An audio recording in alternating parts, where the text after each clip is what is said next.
after passing a 45 trillion shillings budget to Parliament, we speak exclusively to Uganda's Minister of Finance, Matia Kasaija, on how he's going to redraw this budget. He speaks to us about Uganda's growing national debt. We speak to him about the political expenditure, and we also speak to him about Uganda's growing informal sector and how they'll benefit from his budget. Join us as we talk to Matia Kasaija exclusively. And that's where we want to pick it up from. Honorable Matia Kasaija, you warned us to expect a lot of changes to the budget. What are some of these changes that we should anticipate? Well, first of all, the budget that I present to Parliament was passed by Parliament, and which yesterday I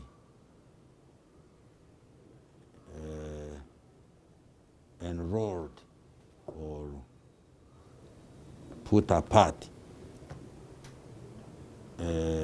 is a budget that we did prepare when the situation was not the way it is now.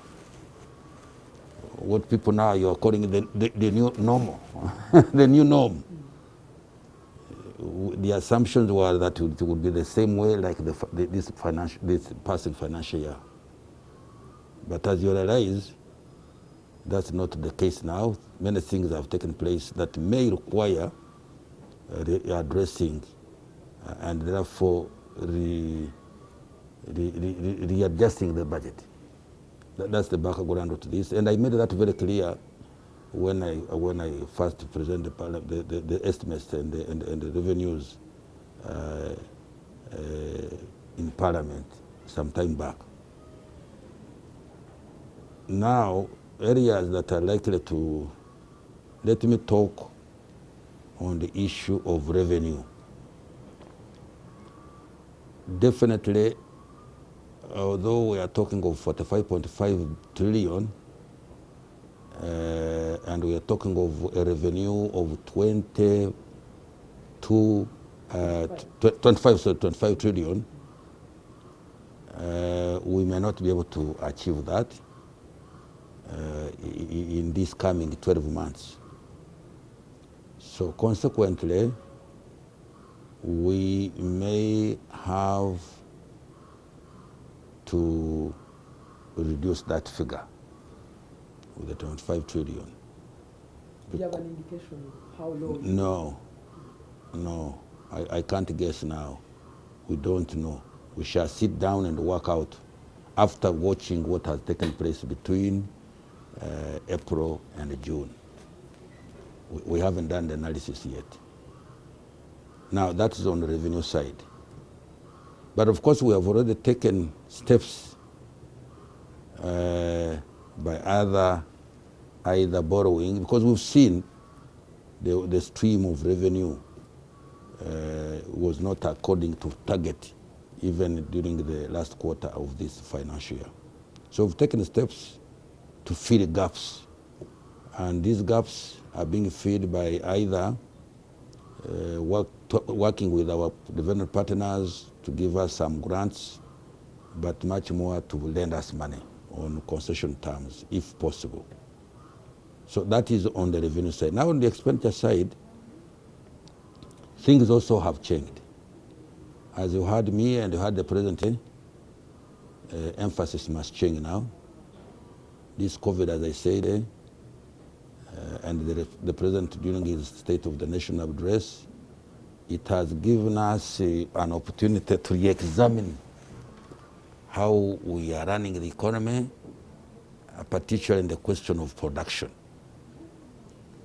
We believe many things now we can produce them locally here in Uganda rather than importing them.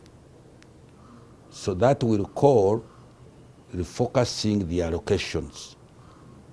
As I told you yesterday, our attention is going to be on about 4 or 5 sectors.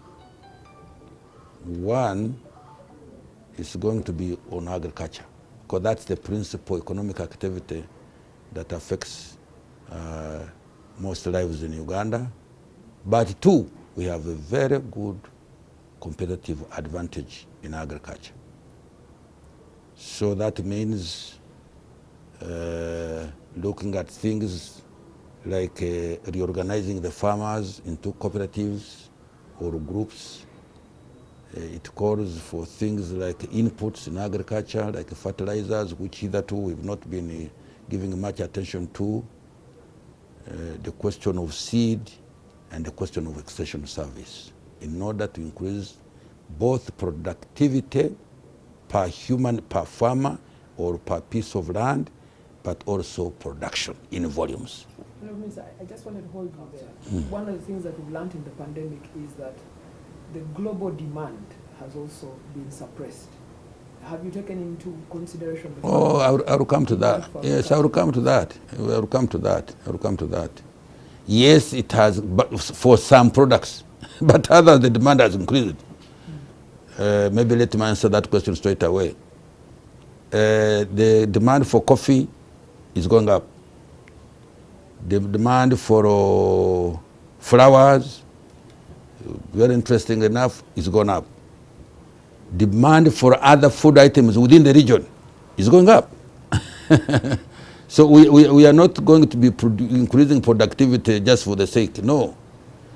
Demand for milk is also going up. So the only problem I see are logistics to how do we get to those markets, and the real production. That's where the real production, because let me tell you, for example, we want to start exporting beef. One of our challenges is having non-free disease zones. People still, because we got in the past some problems about disease like FMD. Now that is the only catch, because some people will say, no, your beef, we suspect your country has got some diseases, and therefore, unless you can prove to us that these diseases are no longer existing, will we take out your beef? And we talk about free disease zones. So, the market definitely, I can tell you, both locally here, both locally, because I don't want to hear that Uganda has run short of food. But in some areas, food is not that much. We had the locusts bothering our people down in northern Uganda. We have had now floods.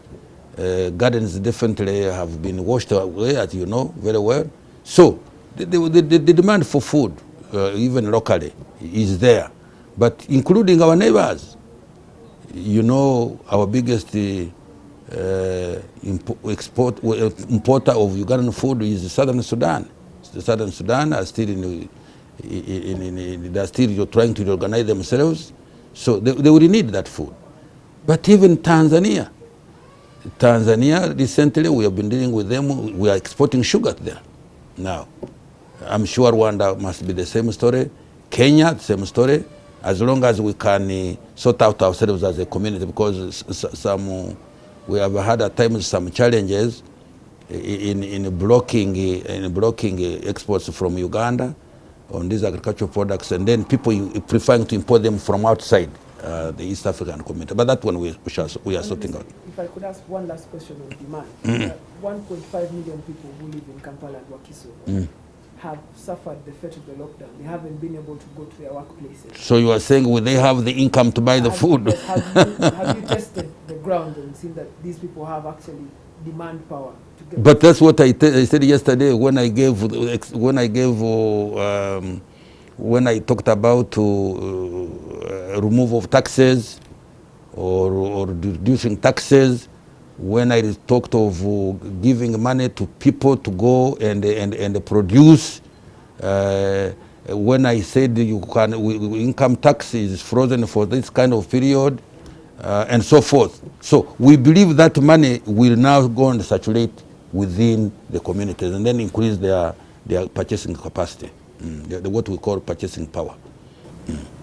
Okay, Honorable Minister, I want us to talk about debt. You and other African ministers have been asking World Bank and the IMF to give you a debt relief. You indicated that interest payment on debt will still happen. Have you foregone the debt relief plans? Have you entered fresh negotiations to have debt deferrals And when shall we see these institutions give us the debt relief that we need? Well, we have just signed a letter today on this issue. I cannot now commit myself until I hear from our development partners. But certainly, if the opportunity is there for debt relief, we definitely shall welcome it. But as the details now, I cannot give them to you because we have not concluded. I said I just wrote a letter today to confirm certain things which they were asking for. So when that one comes, we shall tell the country. Honorable Minister, for people who are watching the economy, some people feel that they are taking the punches of the economy in the sense that job cuts are happening, salary reductions are happening in the economy. What kind of relief package do you have for such people? I gave reliefs for businesses so that they retain money which otherwise I would have taken away from them. I have told you there is a WDB for those who want to go and borrow. They go and borrow. If they are stressed, they don't have money to use now in their businesses. There is a source.